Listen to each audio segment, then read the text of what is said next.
Assalamu alaikum, dear student. Welcome to the next lecture of computer programming using C++.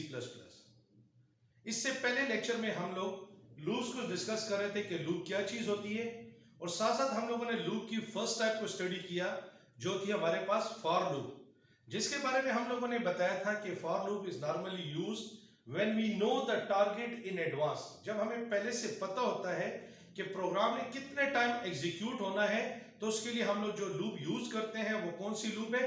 For loop है।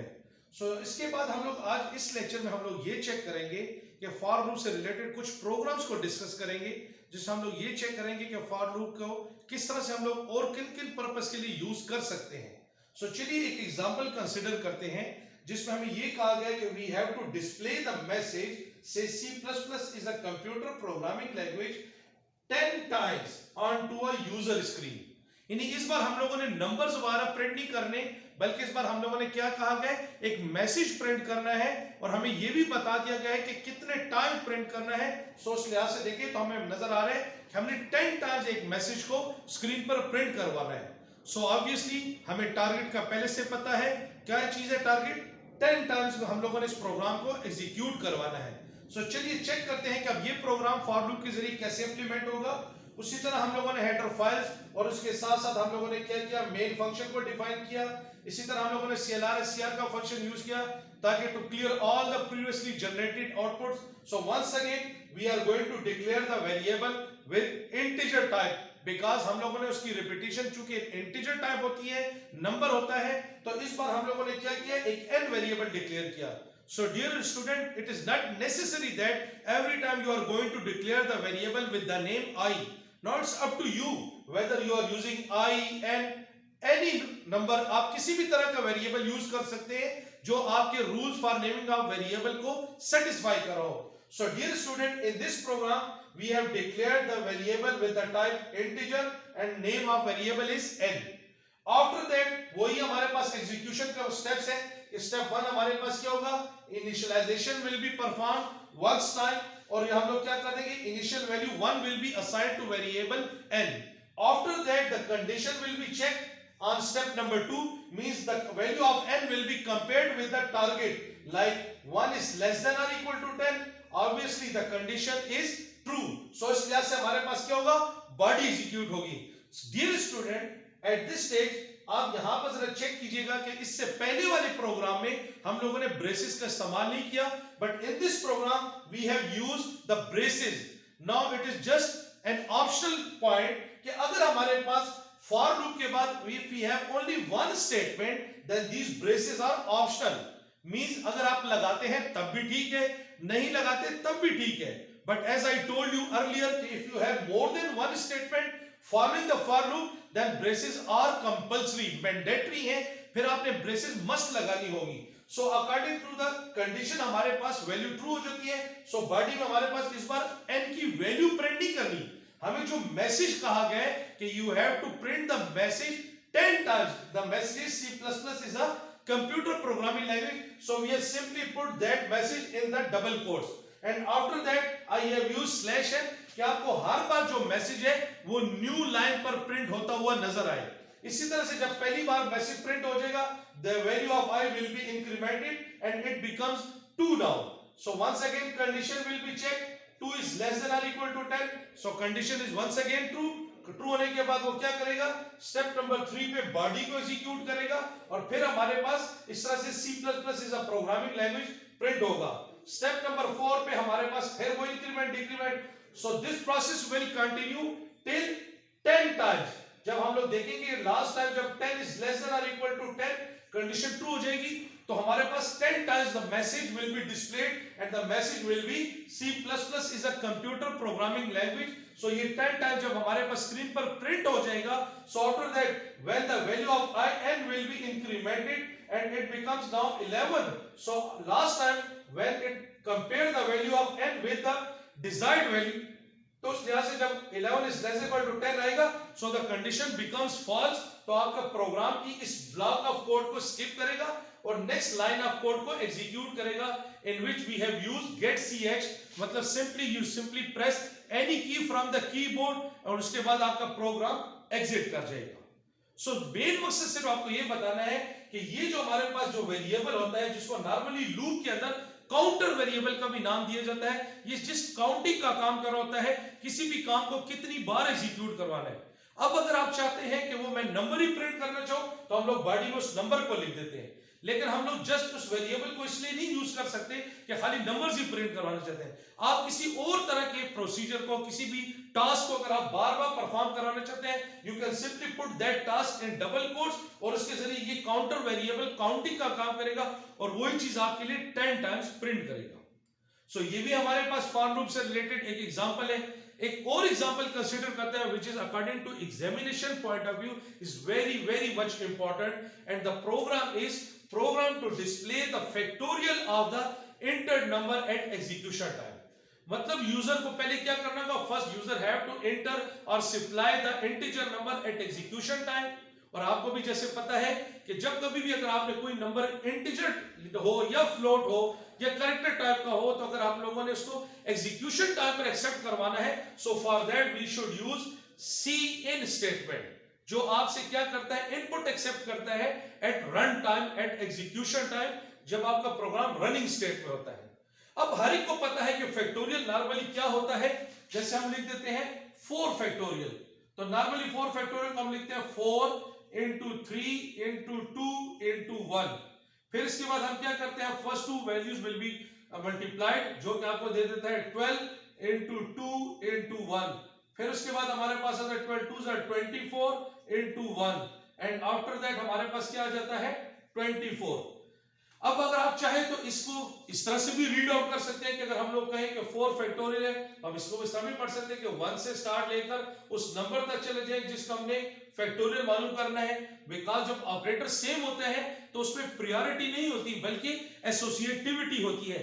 तो अगर आप 1 से start लेकर उस नंबर तक जाते हैं या उस नंबर से स्टार्ट लेकर 1 तक आते हैं, both have the same impact. हाँ, बस सर फर्क किया आएगा कि जब आपने नंबर से स्टार्ट लेना है तो आपने वैल्यू को डिक्रीज करना होगा, और इसी तरह जब आपने 1 से स्टार्ट लेकर उस नंबर तक जाना है तो वैल्यू को इंक्रीज करना होगा, इंक्रीमेंट करना होगा।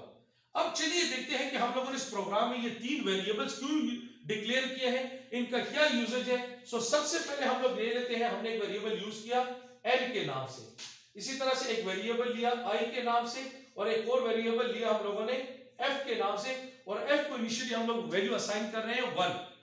अब 1 वैल्यू क्यों असाइन की गई है, because this is a multiplicative identity, कि अगर 1 किसी भी वैल्यू के साथ मल्टीप्लाई हो जाए तो वही वैल्यू हमें रिसीव होती है। लाइक 1 मल्टीप्लाई बाय 3 करें तो 3 मिलता है, 1 मल्टीप्लाई बाय 4 करें तो 4 ही मिलता है।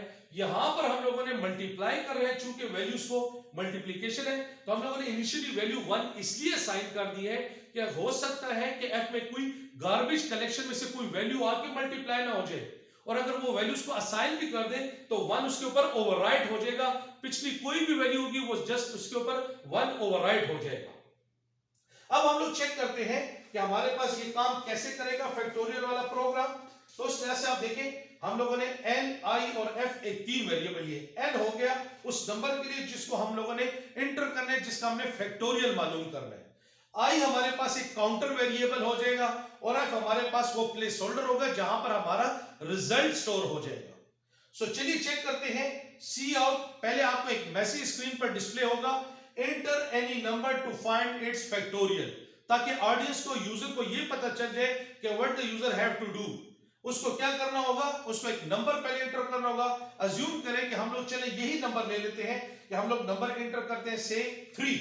Enter any number to find its factorial, cin के जरिए you will get the number at execution time. So suppose हमने नंबर एंटर कर दिया 3, that 3 number will be stored in n variable according to the code which we have given in the program. तो अब हमारे पास क्या आ गया, 3 store हो गया।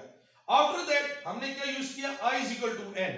हमने ये वाली अप्रोच अडॉप्ट की है कि जिस नंबर का फैक्टोरियल मालूम करें, it can be 4, it can be 3, it can be 5, it can be any number, ये कोई भी नंबर हो सकता है, लेकिन हमें इतना पता है वो नंबर n है। तो हम लोग क्या कर देते हैं, i is equal to n, मतलब हम लोग n से स्टार्ट ले लेते हैं, मतलब i इज इक्वल टू 3। अगर आप चाहते हैं कि ये चीज, ये वाली अप्रोच आए, तो इस तरह से लूप को कैसे लिखा जाएगा, for i is equal to 1, i is less than और इक्वल टू, लेस देन इसलिए कह रहे हैं कि हम लोगों ने 1 से स्टार्ट लेकर ऊपर की तरफ जाना है, तो 1 इज लेस देन और equal to that number which is n, और फिर हम लोग इंक्रीज करेंगे हर बार वैल्यू को i प्लस प्लस। यहां पर जो हमने कोड लिखा है वो क्या है कि हम लोग नंबर से ही स्टार्ट ले रहे हैं और हम लोग डाउनवर्ड जा रहे हैं, मतलब हम लोग डिक्रीज कर रहे हैं वैल्यू को। तो i is equal to n, मतलब जो n की वैल्यू वो i को भी असाइन हो जाए। तो i की वैल्यू हमारे पास इस वक्त क्या आ गई 3। अब हमने ग्रेटर देन सिंबल इसलिए लगाया क्योंकि हमने 1 तक जाना है, तो जो वैल्यूज हमारी की वो तो बड़ी ही होंगी, तो हम लोग क्या लिख देंगे 3 इज ग्रेटर देन और equal to 1। So of course condition is true, तो कंडीशन जब ट्रू होगी तो बॉडी में आ जाएगा multiply the value of I with the value of f. In f we have 1, in I we have 3. So 3 multiplied by 1 is 3 and assign it to f. क्योंकि हम लोगों ने कोड कुछ इस तरह से बताया हुआ है कि f को ही डेटा असाइन करना है। यहां पर हम अपने रिजल्ट को देखें, जिसका मल्टीप्लाई कर स्टोर कर रहे हैं, तो 3 1s are 3, f को मिल जाएगा 3। उसके बाद I की वैल्यू डिक्रीमेंट होगी, so I becomes 2 now. Once again condition will be compared or checked, 2 is greater than or equal to 1. Once again condition true है, तो multiply the contents of I with f. इस बार हमारे पास I की value क्या है 2 और f की value हमारे पास है 3. So 3 multiplied by 2 is obviously 6 and assign it to f, क्योंकि हमारे पास असाइनमेंट स्टेटमेंट यहाँ पे लगी हुई है। इसके बाद फिर I की वैल्यू डिक्रीमेंट होगी and I becomes 1 now.